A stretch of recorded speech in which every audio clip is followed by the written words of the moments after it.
Next question. माननीय, concentration को लेकर बच्चे बहुत स्ट्रेस्ड रहते हैं। 2 क्वेश्चंस हम ले रहे हैं। कनिष्का वत्स नोएडा से हैं, जो क्लास 10th में पढ़ती हैं और आपसे कुछ पूछना चाहती हैं। Kanishka. Good afternoon, sir. My name is Kanishka Vats. I am student of class 10th from DV Public School, NTPC Dadri, Noida. So my question is, if any student is willing to concentrate on his or her studies, but still gets distracted, so what he or she should do to concentrate more on his or her studies? Thank you, sir. अगर पढ़ाई से ध्यान कहीं और बढ़ता है तो पढ़ाई में कंसंट्रेट करने के लिए क्या करना चाहिए? कंसंट्रेशन से ही संबंधित सवाल है प्रणव व्यास का, जो कि BHU से हैं। आइए सुनते हैं।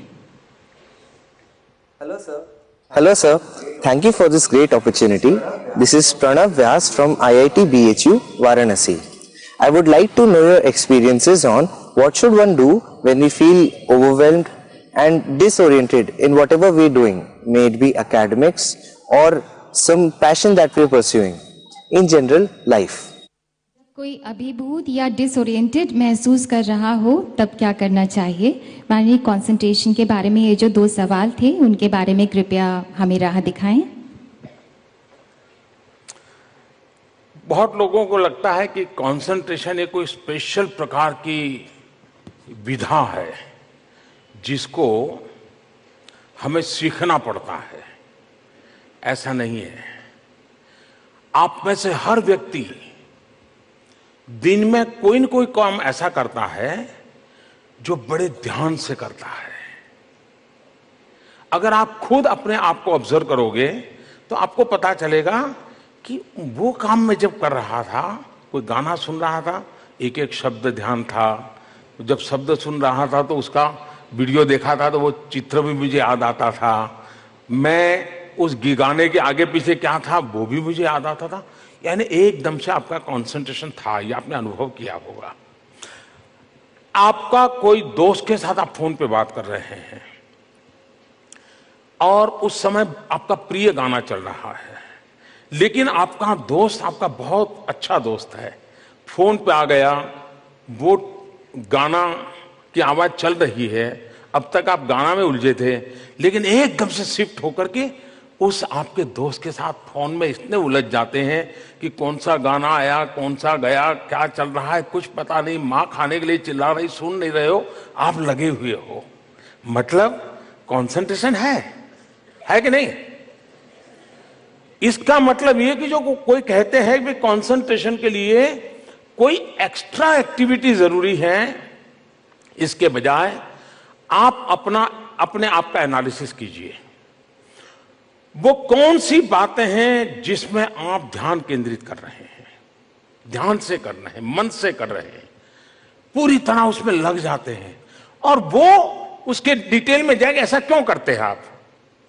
जिन कारणों से वैसा करते हो उन कारणों को आपने पकड़ लिया, उसी को आपने अपनी रेसिपी बना लिया और चीजों में अप्लाई करना शुरू कर दिया, तो धीरे धीरे आपका कंसंट्रेशन के लिए जो दायरा है बढ़ता जाएगा और आप अनेक विषयों पर उतने ही मनोयोग से काम कर पाएंगे।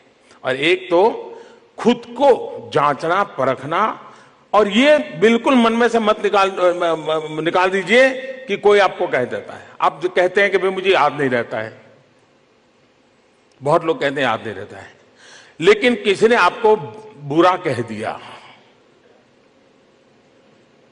और एक वाक्य नहीं 10 वाक्य बुरे बोल गया, आप 6 साल के बाद भी उन 10 के 10 वाक्य याद रहते हैं कि नहीं याद रहते?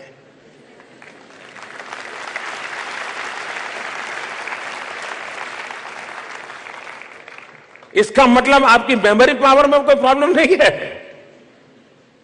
लेकिन वो चीज थी जो आपको छू गई, आप उसको भूल नहीं पा रहे हैं, आपको याद रह गया।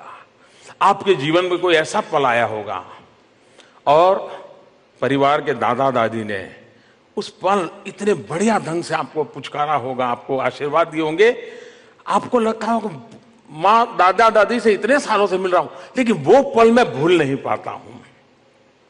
मतलब जिन चीजों में सिर्फ बुद्धि नहीं, आपका हृदय भी जुड़ जाता है, वो चीजें जिंदगी का हिस्सा बन जाती है।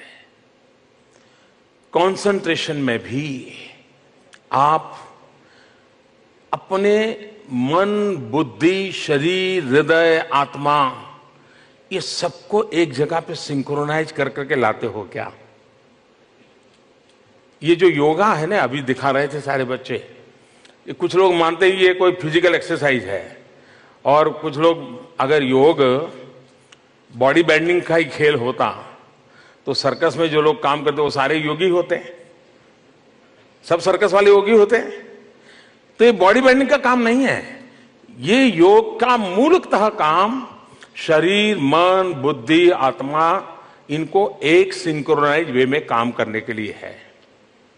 अगर आप इसकी प्रैक्टिस करते हैं, कौन सा आसन करना, कैसे करना, वो आपकी मर्जी है।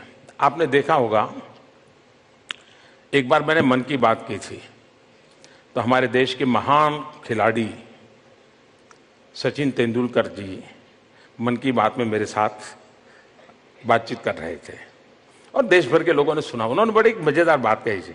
किसी बालक ने उनको ऐसा ही एक सवाल पूछा था, तो उन्होंने एक बढ़िया जवाब दिया था। मैं समझता हूं ये जवाब आपको, हम सबको काम आ सकता है। उन्होंने कहा, जब मैं खेलता हूं तो इसके पहले कौन सा बॉल था, कैसे आया था, मैं रन कर पाया कि नहीं कर पाया, बॉल को ठीक से खेल पाया कि नहीं, इसके दिमाग में खपाता नहीं हूं।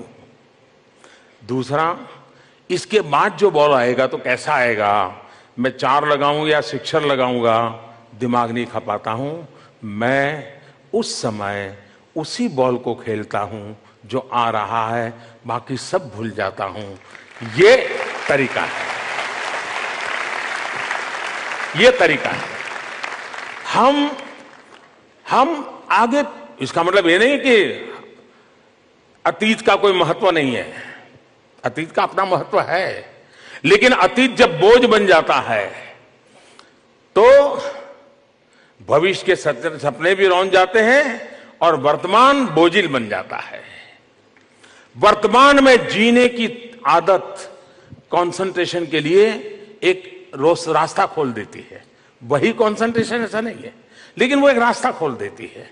हम वर्तमान में, कोई आपको मिलने आया है, अब आप कभी कभी कोई किताब पढ़ते होंगे, किताब खुली है, लाइट पर्याप्त है, वातावरण शांत है, खुशनुमा माहौल है, लेकिन आंखें किताब पर है, आंख बराबर एक एक पन्ने पर चल रही है, लेकिन आप ऑफलाइन है।